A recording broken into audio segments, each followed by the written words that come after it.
there's this conflict of basically trying to find my strength to get through this as people are watching me, and going through this space where I'm not confident and not having the space even to sit there with that. It was almost like you got to rise up now. I had to really step it up because here I am in the most stressful, scary, like jumping bungee off the highest bridge in the world, and I'm terrified of heights. I had to find some place within me to really strengthen my inner self to be able to even do that, and being insecure. So there's no facade that's giving me something to hang on to. So that was the big awakening. That led you into thinking, I should do a shift in my career? Not at all. I did not even know what was happening as it was happening. I was traumatized from everything I was doing there because it was so scary. Today we're honored to welcome Maya Kramer, a yoga and wellness guide, priestess and alchemist who has dedicated her life to helping people reconnect with themselves, heal and step into their fullest potential. Grew up in New York and returned to Israel. Maya bridges the worlds of East and West, spiritually and practically, through yoga, aromatherapy, and transformational wellness programs. Thank you so much, Maya. How are you doing today? Hi, good. Doing well. Thank you for that intro. Great. And so let's start from the beginning. So a little bit of how you grew up, and how was your upbringing? It's a general question, but Yeah. I'm basically... You can take it any way you want. I was born in Israel, moved to New York when I was 4, and grew up there. Grew up in the States in New York with my stepfather and my mom. And my stepdad was very much very much family, accepted us. My parents got divorced when I was really little, when we were in Israel. And my mom remarried an American.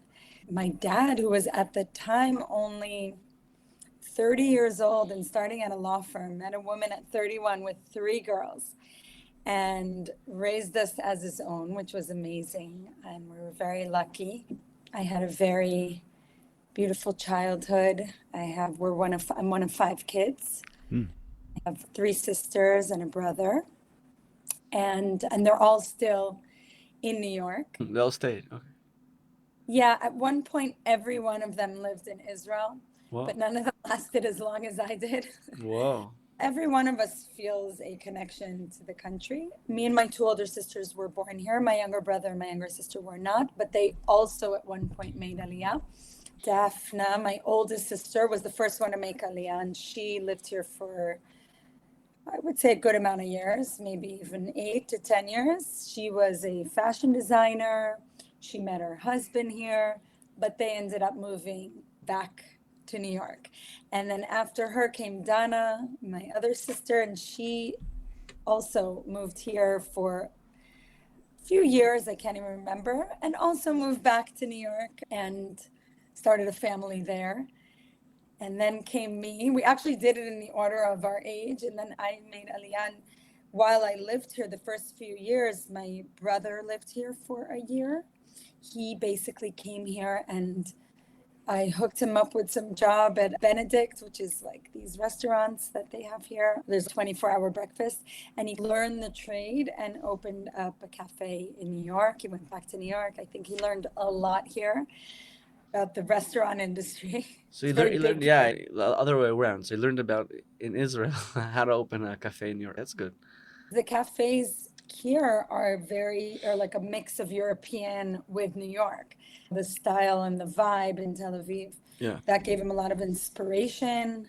He had learned a lot and opened a very successful cafe that's been around now for almost 20 years. And my youngest sister also moved here at one point, and she met her husband. She was more in the south, like in the desert, and met her future husband in an ashram in the desert. They were like these 2 hippies, and they also moved to New York, and now they have 2 kids, and everybody's there basically. Me, I stayed this whole time. I've been here almost 20 years and not really planning on going anywhere. We're glad to hear. So how did you decide to make Aliyah? It's interesting because it wasn't really thought or planned out. It was more of a feeling, an intuition. was working in the fashion industry. I had at the time a production company for fashion photo shoots, and we were doing really well. And I had a business partner named David Goldsmith, and it was a boutique production company. I was traveling from Alaska to Argentina. I was a lot in the Bahamas and Mexico doing photo shoots, producing them. We had an Whoa. office in Miami and New York. Yeah, it was really thriving, and my life was thriving. I had an apartment in Little Italy, had a lot of friends. Everything was very like full, but I was feeling empty, I guess. That's like now looking back. And I came to Israel for a wedding. And like I hadn't been here in years. Growing up in New York, we'd come here for the summers because my grandmother, Zichronah Levacha, lived here. And we would come here for 2 months at a time. And I really was familiar with the culture and the people and the language. I speak Hebrew. And I hadn't been here for years. I had the production company and my New York life, and there was nothing really drawing me. It was my 20s, and I'm in New York, and Right. that's the time. Yeah, it's And nothing more exciting than that. exactly. So I wasn't really drawn to coming to Israel, and I was busy with my life and my stuff. And then we had a wedding here, and I came, and I was like, huh, something feels really. And then I went back to I think it was our office in Miami at the time, and on my computer I was playing Galgalatz, which is the Israeli radio station. And I think it was during one of the wars that was in 2006, 7. Okay. And like, I felt this like weird, not weird, but I felt a connection to the country. Yeah. And to the people, to the language, I was listening to the news and the radio station while I was working. Yeah. On production. And then I was like, I miss it and I want to go back. So I went back. I came here and I wasn't living here yet. And I came here and I like delayed my trip. And then I went and found an apartment like on Melchet Street, which is near Shenkin. This is, if everybody doesn't know, this is center Tel Aviv. Not far away from the sea, yeah. And I remember at the time, this was in 2008, the apartment was $750. Then at the time they were renting in dollars, and it was like a new building with an elevator. And I've been in New York, or I've been living in the city for almost 10 years. I was paying $1,500 for a box, like literally. And I was like, what? And I like went back to New York, and within 2 weeks, I packed my whole life. I left my apartment. I left my business partner who didn't talk to me for 10 years. Whoa. Like I just left him. I just left everything and landed in Israel from the airport to my apartment and just started a life here with no plan, with no agenda, I knew some people here and there, but I know I needed to be here. Whoa. It's pretty unique. So what was your first impressions when you just came to Israel? Of the people, of the culture differences? Yeah, there's a lot of elements here. So I would say the first culture shock was the way people speak to each other here. Very loud and rude. And I was a New Yorker, right? So I'm like, you weren't unfamiliar with that, but it was a different degree, even more than in New York. It was so much so that I remember a cab driver picking me up, and it was before the apps, picking me up, and I was like, I don't know, 5 minutes late. And he started like yelling at me, and I started crying. He's, Mom, what's wrong? No, I'm sorry. This is how we speak. And then I remember also seeing people like fighting on the street, like having an argument, and they're like, bye, achi, and they hug when they would say bye to each other. And I remember then, it's weird for me to say it now because it's so not like a thing now. But then it was like very shocking. I was like, what is going on here? That was one thing. Then there was the other aspect. I just moved into my apartment, and I get a knock on my door, and it was during Pesach, and my neighbor and her husband brought me matzot. And I was like, what do they want from me? Like, why are they knocking on my door? Like I had that. And again, it's so strange after being here for 20 years that this was the way I was thinking. That is very true when you make these changes and shifts, because the culture here is different. And I'm like, why am I in New York? I didn't even know my neighbors. I lived in the same apartment for years. Never even, I wouldn't even be able to tell you who my next door neighbor was. And here, the neighbors from upstairs are knocking on my door. I'm like, who's knocking on my door? I got scared for a second, and she gives me the mitzvah. I'm like, thanks. Does this mean I have to have a relationship with them now? And yet, all of that was the reason I so love living in Israel. Yeah, of course. The openness, the bluntness, right? So people are yelling, but being honest with each other, and the kindness. So all of this was the culture shock, but then it was really the reasons why I feel so at home here. If somebody asks me today why I still live here. Right. Yeah, it's less of a fake world. Here, the people are real. If somebody doesn't like you, he doesn't like you. If somebody likes you, he likes you. So, yeah. And I wanted to ask. Skip over all that. Yeah. What'd you say? I said you skip over all the niceties. Yeah. Always for me, it's weird when I lived a little bit abroad in Australia and the States, and people are just like, you don't know actually if anybody likes you because everybody's so polite. So you have no clue if is he just nice to me because he's nice to me? Does he want something from me? Is this just like him being polite? Yeah, you never know. Yeah. So I wanted to ask you also, what drew you in? We're going to skip to the next topic. What drew you into the wellness world? We're not structured here, so we can always bounce back between different topics. But was there a turning point from the fashion world?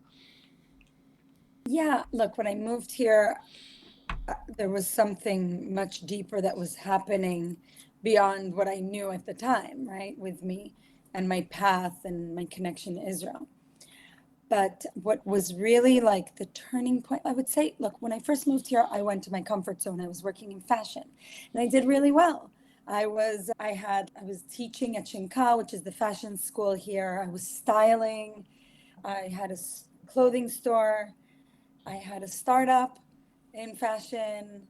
I was doing TV stuff in fashion. Like I was in fashion. It's what I knew, but I was still feeling that emptiness. So here I am moving to a country thinking that I'm going to be filled, but that's not necessarily what was going to fill me in the end. It wasn't going to be something from the outside. So I was doing all this work and doing well here and thriving in terms of my success and everything around it. And then I had gotten accepted onto a television show called The Amazing Race. The Israeli version? Ah, okay. Yeah. And I remember in one of the interviews, I think we had already been accepted and they were just filming. I was with a boyfriend that I had at the time.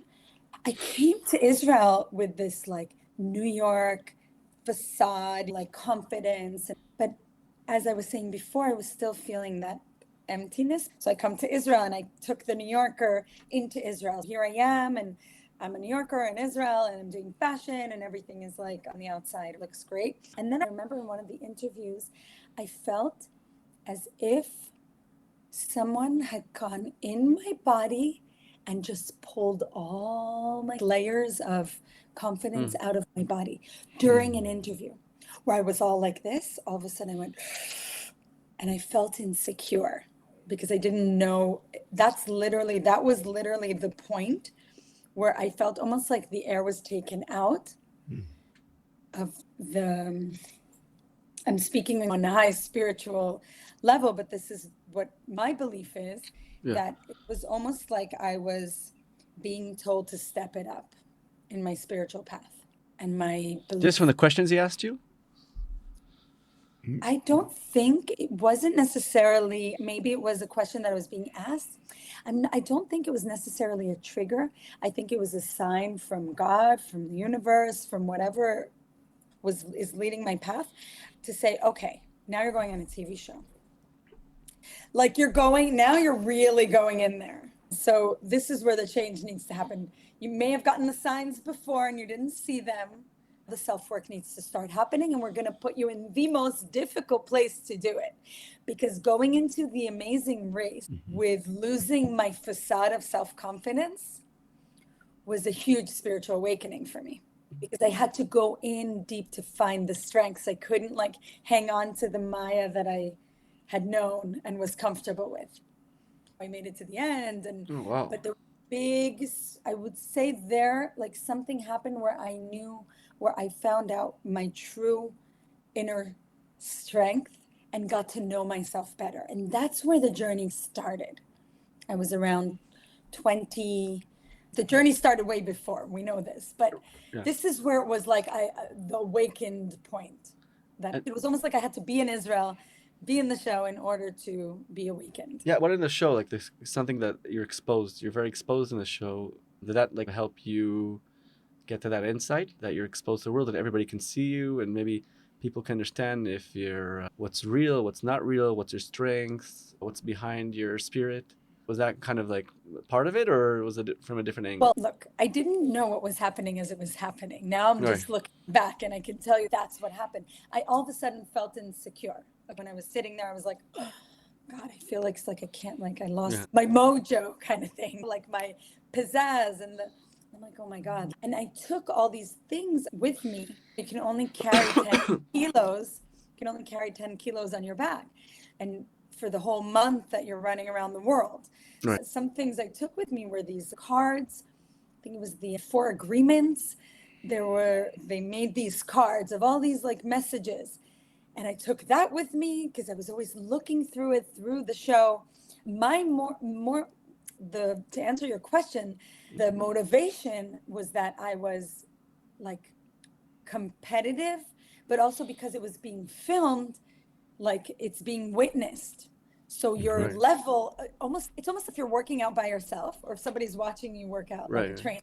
You're going to work out a little bit more in a group setting, at least I am, than I am if I'm just doing it by myself. Hands down. It's like the 5% and here's the 120% when the whole country is watching you. There's this conflict of basically trying to find my strength to get through this as people are watching me, and going through this space where I'm feeling not confident and not having the space even to sit there with that.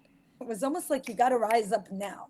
That's what it was. Like I had to really step it up because here I am in the most stressful, scary, like jumping bungee off the highest bridge in the world, and I'm terrified of height. I had to find some place within me to really strengthen my inner self to be able to even do that, and being insecure. So there's no facade.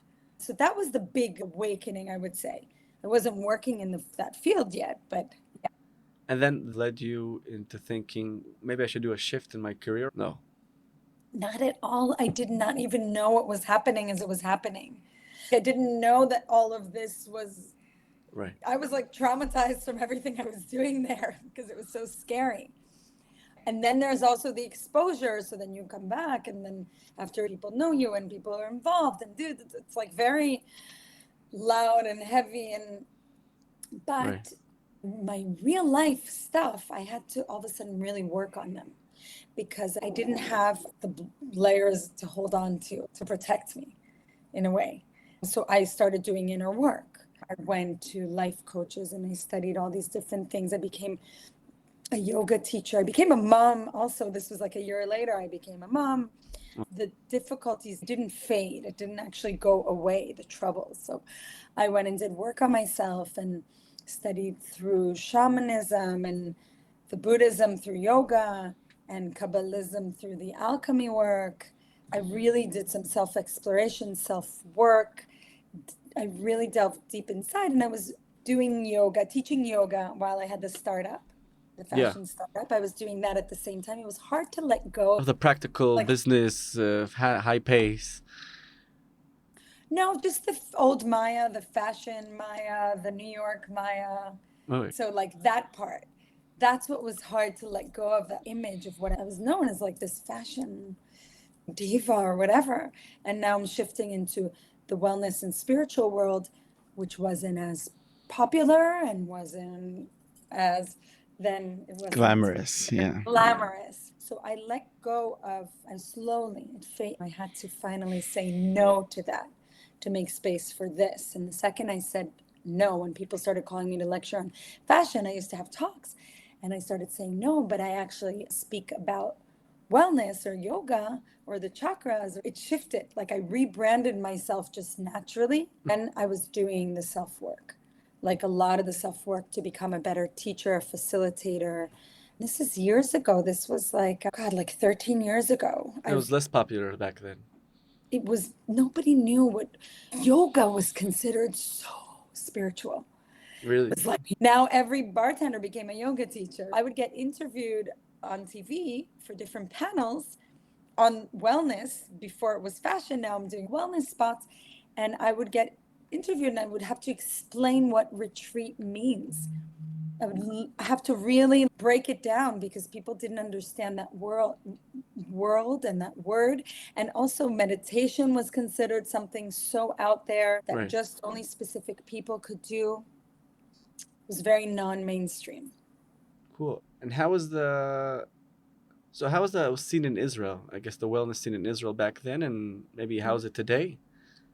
Yeah, I've seen it shift, and I've been lucky to be part of that shift Hmm. because somehow the way I've been, or my ye'ud, my purpose has been to be very much at the front lines of it, at the front lines of the trends, or the front lines of, and that's not necessarily, it's not the trends that draw me to this field at all, but somehow I keep getting placed there because that's what attracts the people, and then I can speak the words and then they can come back to their hearts. So would attract, for example, I've seen the shift happen. So at first yoga was considered very spiritual and very non-mainstream, and I was teaching at gyms. It was before there were maybe very few yoga studios, and then I started teaching on the beach because the beach, the gazebo beach in Aliyah, they wanted to have a trendy like yoga class, and I taught there. The first year I became a yoga teacher, I was already teaching with the sense of it would draw these people who didn't even know what yoga was, but they like, it was like this trendy beach bar, and then afterwards they would sit and have their drinks or whatever they would do, but they were drawn to this.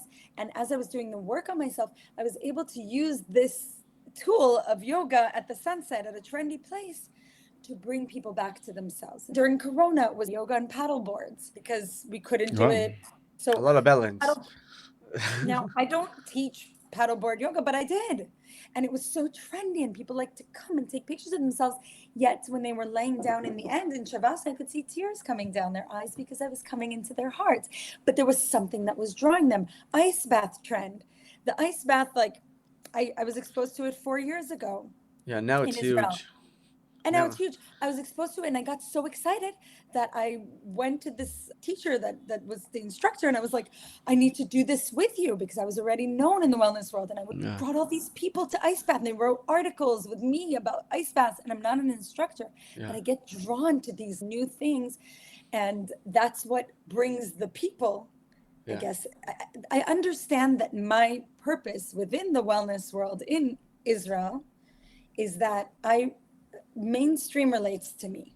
I don't know why. I'm not actually it's not something I put much thought to or think about what my audience is.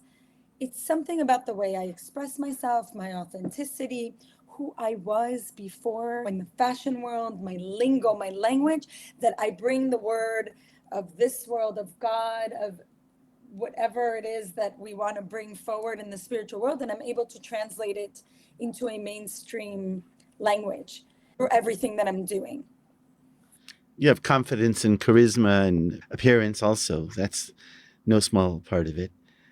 But you feel like it was something that had been a long time coming from this life, from previous lives, from places outside of time? Yeah, I think almost it's an interesting question because when I moved to America at a very young age, I was very connected to nature and I was very sensitive and I'd cry for the trees. I don't know, I was like different. Where did you move to? New York, about 40 minutes out of the city, So, Rockland County. Something in my soul was very, and then in order to be social and accepted, I knew how to maneuver myself to be like everyone else. And I became this, my parents say that I was like the quickest, I was Americanized the quickest. They put me in a camp at a very young age, and like I knew how to just adjust myself to be part of the American culture, and I became very American, and I knew how to play that role. And so I was that for so many years. And as I spoke, where were you in the lineup in terms of age? Were you the middle child? I am the middle child now. When I Right. first moved to Israel, I was the youngest, and then they had two kids. But yes, I'm the middle child today. And I was very much like you said, and then it takes me to that point where that was sucked out of me and I had to deal. And I started remembering. So you speak about past lives, and there was something that came to me so easy. Like I got it. Like I learned about different things, and I'm like, oh yeah, that made the light. Like I knew what that light was. No one had to explain it to me.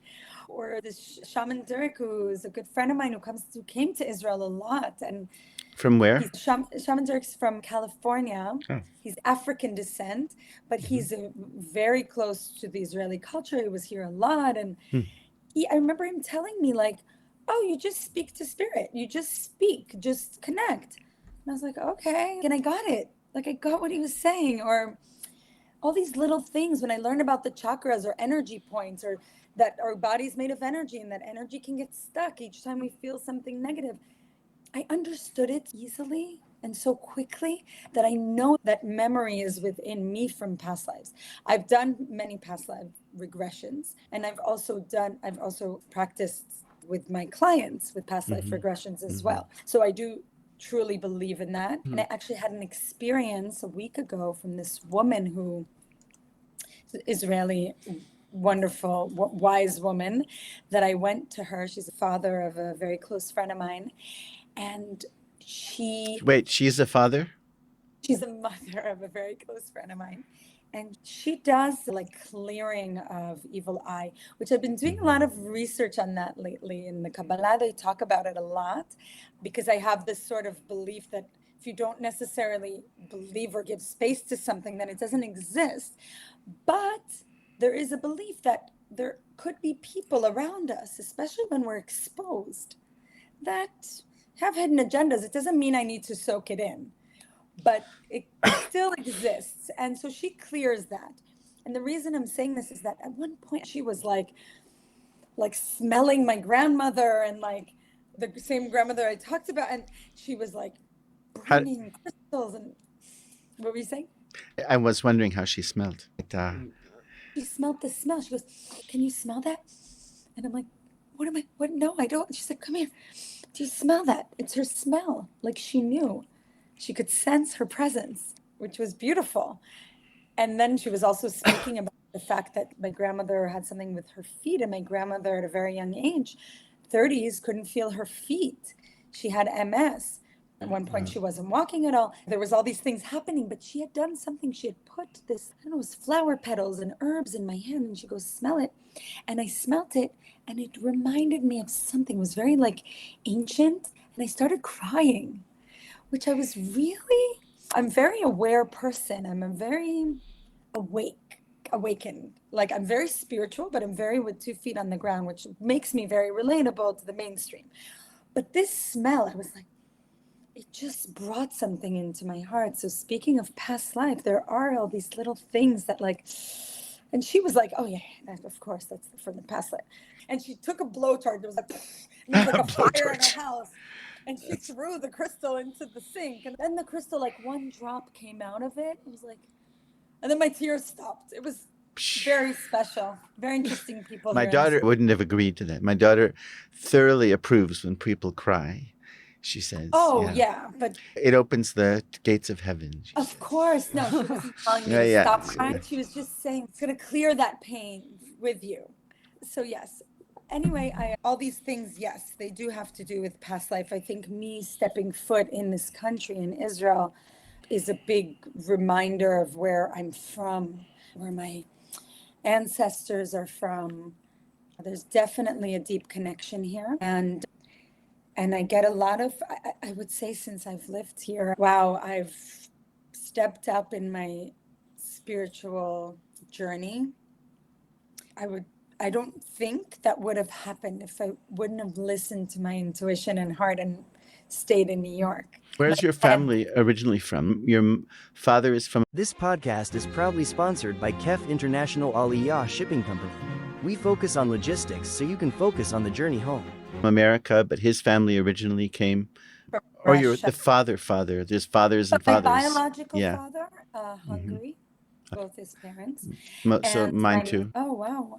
And my mother's mother, Pnina, Her family is 9 generations from Jerusalem. They moved Wow. from Spain. Oh, Ibn Ezra, there was a Ibn Ezra who was close with the Rambam.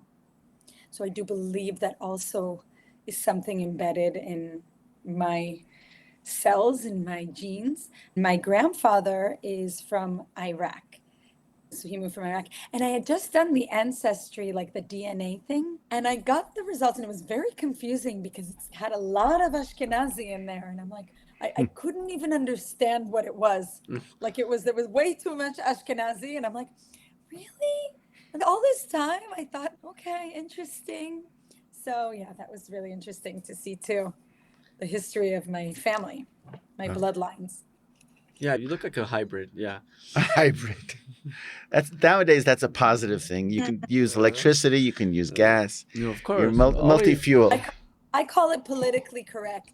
Because I Yeah. could cross. I could Yeah. be maybe Asian, or I could be this, or Persian, or there's like endless options. Yeah, I feel like Israelis, when you look at Israelis, they look like a mix of a lot of different things. Like in general, like the typical Israeli doesn't look like one kind of origin. He looks like a mix of many nations.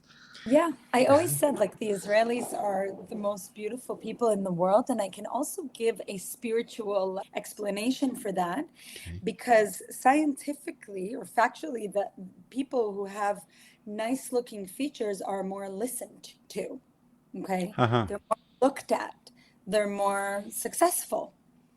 And it's very interesting because I always said before I would go on morning shows, I would really make sure to look really standoutish. It was very important to me because because the information I'm speaking is important. It goes in the same realm of the trendy ice baths, or to bring the people to get their attention. And I was always make sure with the makeup artist and everything to look really on top of my game, so that if people are flipping channels or sitting at the, I don't know, dentist's office and see in the morning show a woman that looks nice, they'll look at it. That's the way of the world. The world is very material.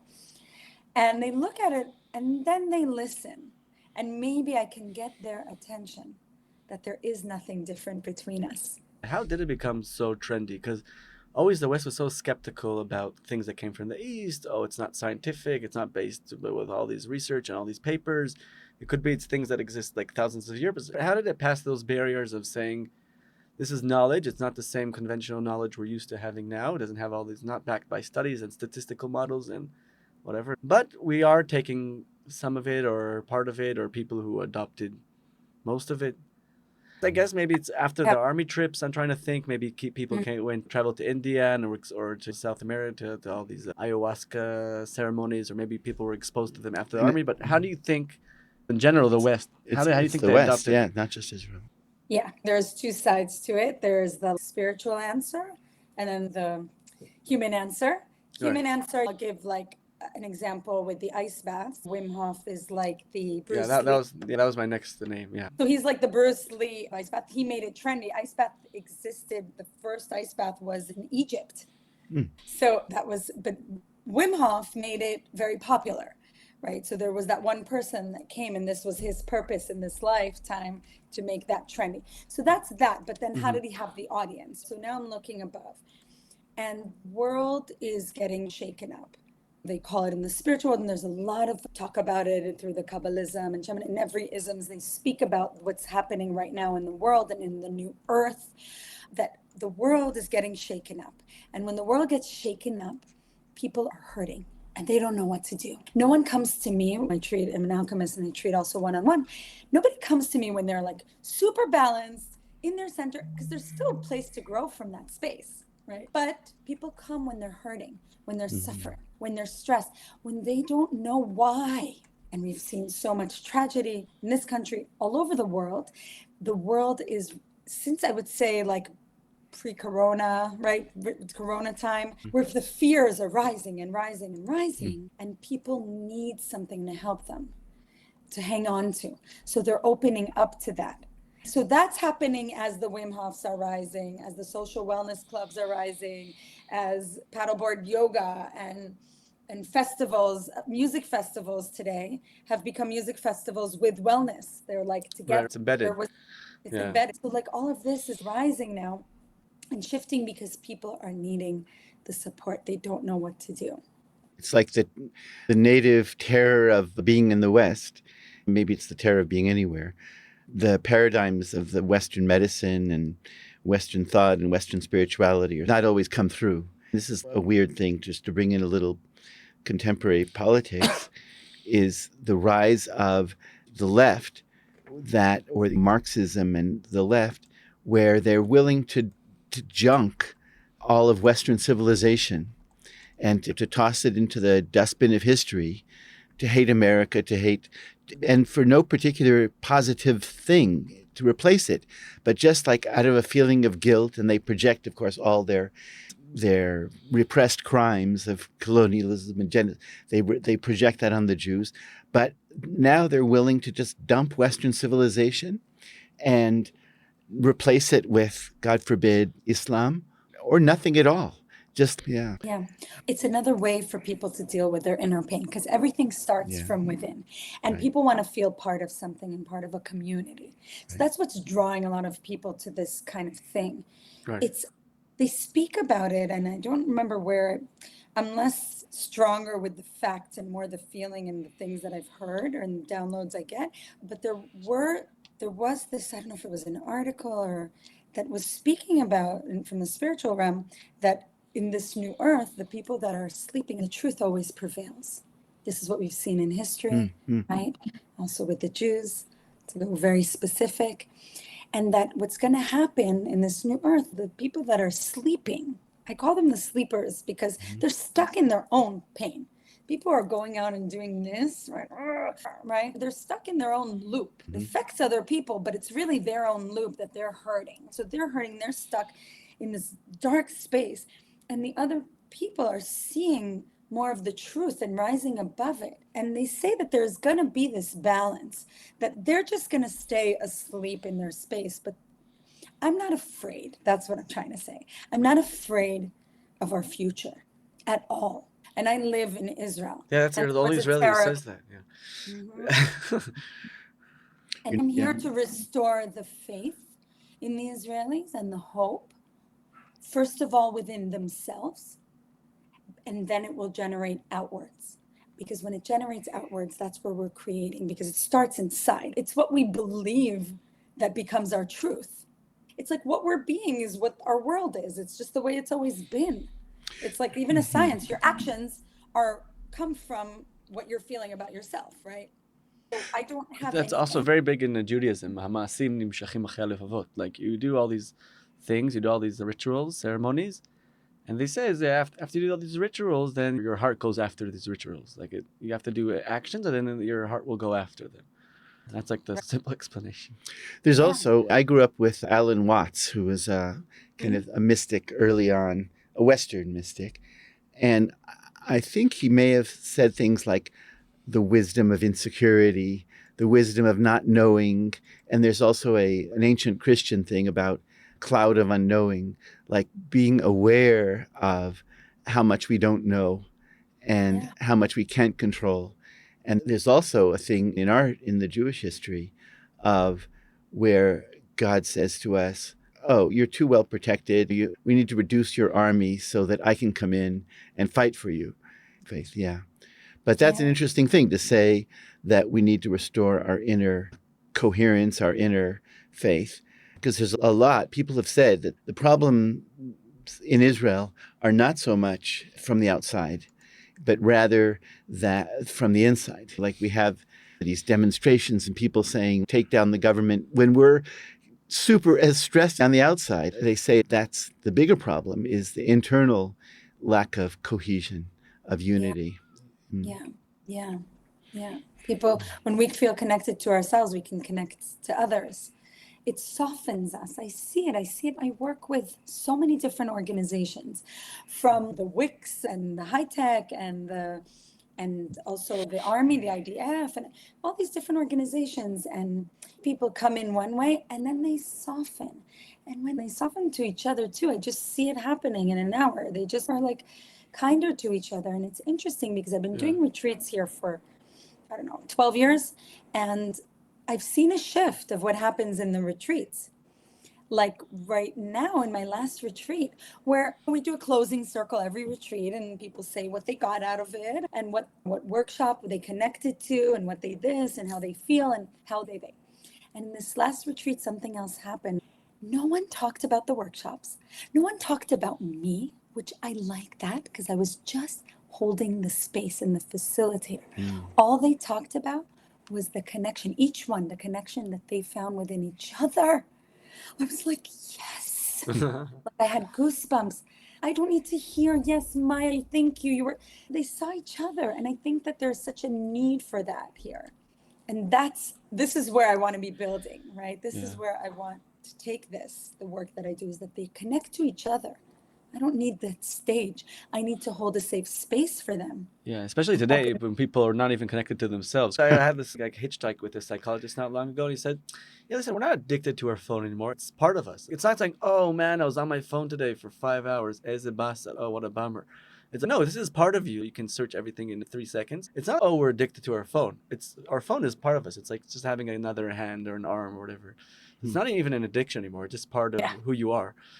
And not being connected, and people feel that, I guess, in all industries, because everything's becoming digitalized, except like the few. Yeah, and I think it's interesting you use the word addiction because addiction is not necessarily, right, like you said, the phone is already part of us. What are you using it for? What are you looking at? The content is important. Yeah, that's what I'm saying. It's not an addiction. It's just like having another function. It's like not saying, oh, I'm always on my phone all day. Because if you're reading the research on whatever top research in the world, or if you're just scrolling on TikTok, it's very different. So when you see somebody on your phone, he's just wasting his time. But it could be he's reinventing the next biggest invention, and the phone is just like a computer. There's no difference between your laptop today and the phone. It's just. But there are other people. Yeah. And most people are always on the news. It almost makes it's a cortisol. They think, and it's an illusion of making them feel safe and in control. When, like you said before, we're actually not in control of anything. I think it's also like a conscience. If you don't know what happened, oh, you didn't know there was a huge pigua yesterday. Oh, I'm not connected. I don't care. Like also listening to the news, and people who like watching the news. There's people like, oh, I'm connecting to what's happening to the nation. I know everything that's happening, but that you watch the news also doesn't mean it's going to inspire you to do anything. Most people just are passive. It's like a soap opera. And I can say that even you can't not know. I couldn't not know. I was in the middle of a workout with the music and everything. And the trainer went to his secretary and he came back because we heard him say hello. And then he was like, it's like built in here. Yeah, you have to be deep in your hole to miss the piguim. Yeah.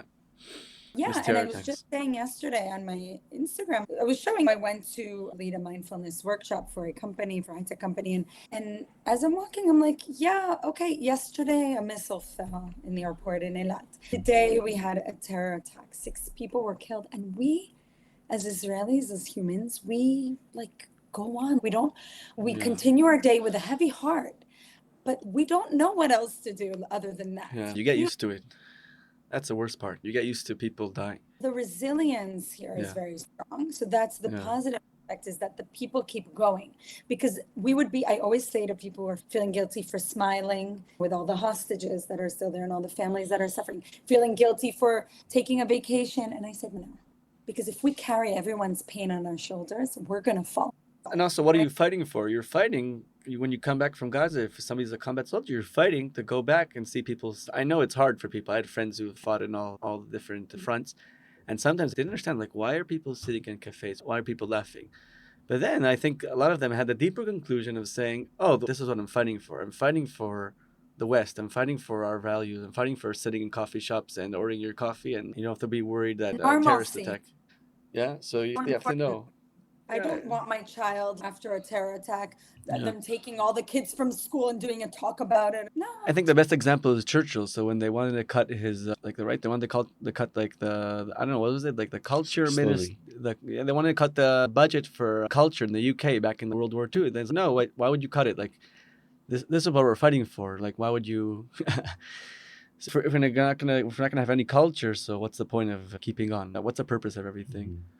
I want to ask you another, maybe, I guess we're getting towards the end of, after 7th of October, do you feel in your day-to-day life, do you feel the difference between people's approach to wellness to your Yeah. whole world now. Yeah, this is terrible to say, but business is booming. Yeah, yeah.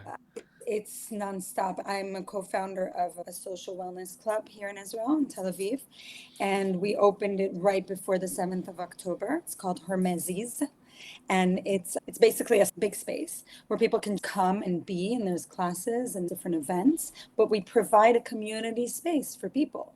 And when we opened it, it was right before the 7th of October, and then the 7th of October happened, and we were out there volunteering during workshops and bases and all these different places. And so through the space, the reason I mentioned the space is because I seen the shift like through the space from when before we opened, and people were like, what the hell is this? A social wellness club, which is very popular in the States, but it was so new in Israel. It's not a gym, it's not a yoga studio. So what is it? And wow, like people are just walking in to just sit. We have Nova survivors just working from there all day, like, because the community there is heart-centered. Just in general, the people that are there, it's like giving a space, a safe space for people to be.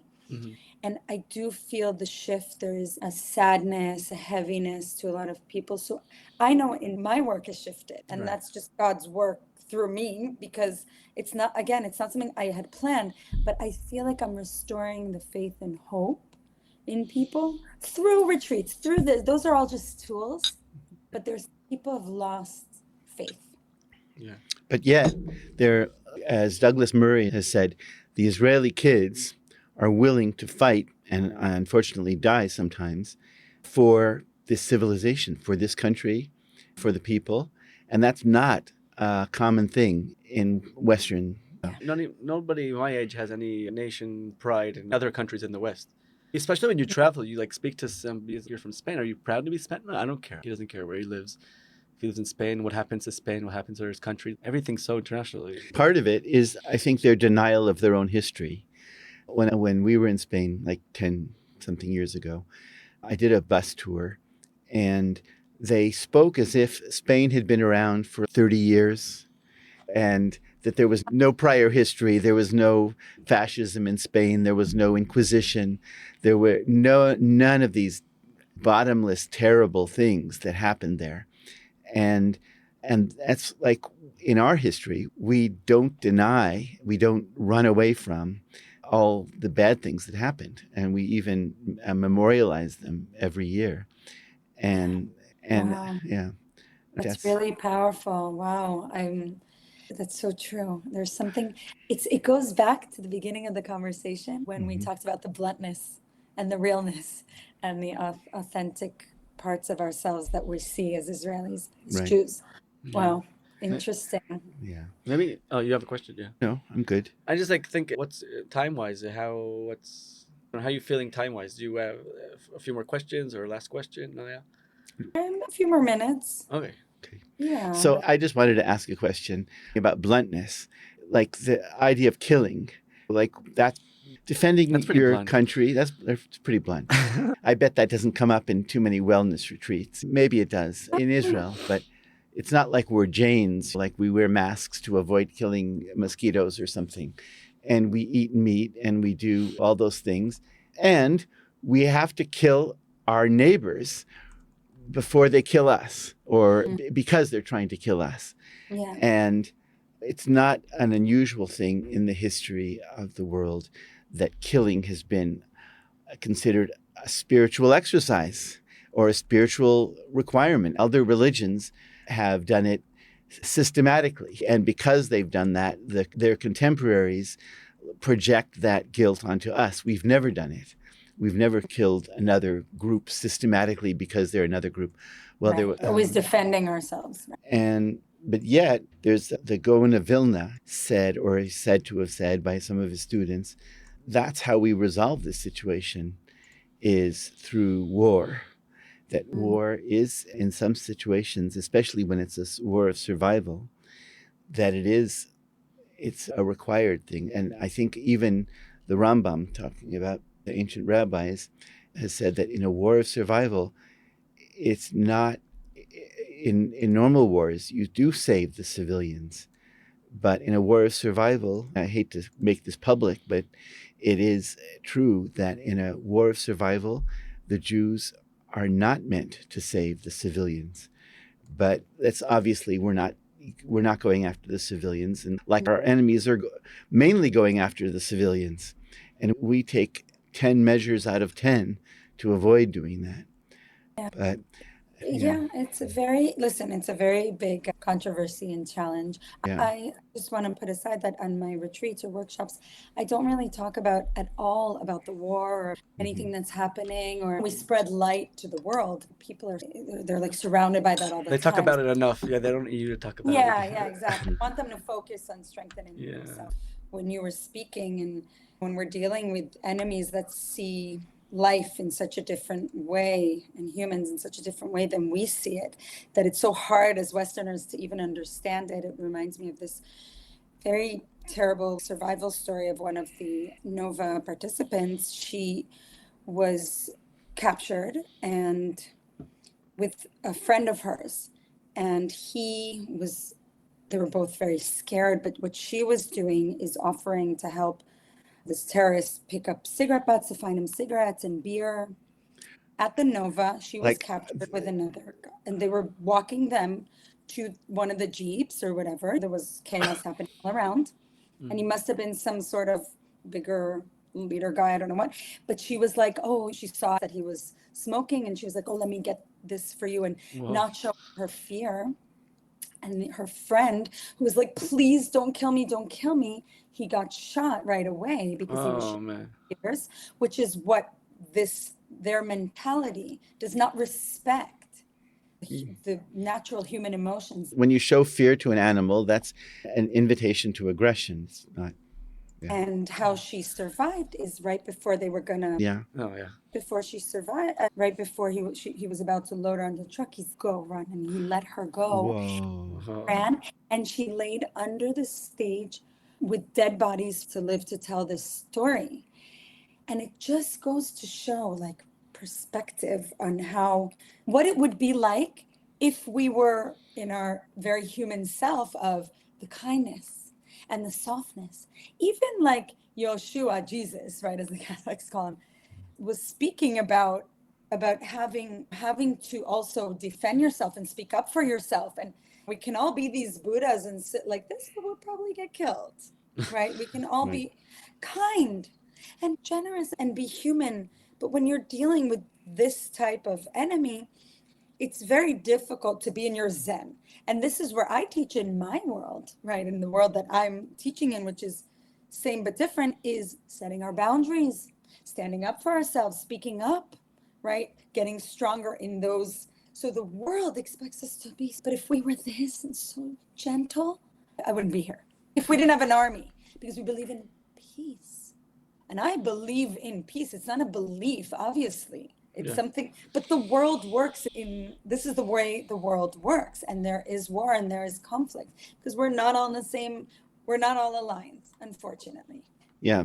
I feel like the genius is mixing it both. Always the solution is the shiluv, like they say, like the combining both methods. Like also knowing to stand on your own end and being aggressive, but also knowing that in the West, it's always you're active, right? You're always active. Let's do accomplishments and get more things on LinkedIn and more followers, more whatever.